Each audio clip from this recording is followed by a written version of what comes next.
మత్స్యమల్లి నీటిన తేలి వేదములను కాచి కూర్మరూపధారివి నీవై భువిని మోసినావే.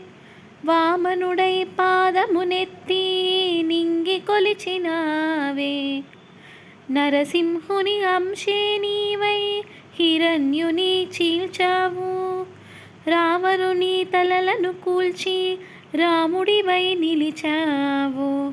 కృష్ణుడల్లె వేణూది ప్రేమను పంచావు. ఇక నీ అవతారాలెన్నెన్నున్న ఆధారం నేనే. నీ ఒరబడి పట్ట ముడిపడి ఉంట ఏదేమైనా నేనే. మదిలోని ప్రేమ నీదే మాధవుడా. మందార పువ్వే నేను మనువాడరా.